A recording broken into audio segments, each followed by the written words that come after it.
Alright guys, a quick one.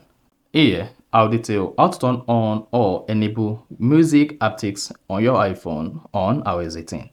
So if you want to start using the music haptics on your iPhone iOS 18, then here's a video for you. So if at the end of this, you found this often informative, please don't forget to give this video a thumb up and also subscribe to our YouTube channel as this really helps us to grow. Now the first you want to do when you want to enable music haptics on your iPhone is go ahead and open the settings page on your iPhone. Once you open your iPhone settings, you want to scroll down the page. Locate and click on accessibility.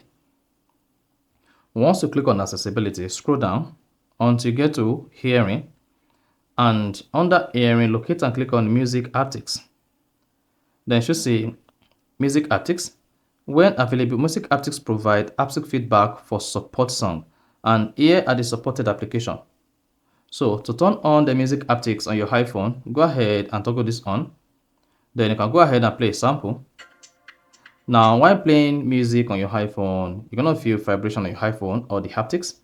Now, the only supported application at this time is the classical app and then the music app. So if you do not have any of these application on your iPhone, even if you turned on music haptics, you'll not be able to feel the haptics whenever you are playing music on your phone. So to feel the haptics on your phone, you just need to open the music app on your phone or the classical music app on your phone if you have it.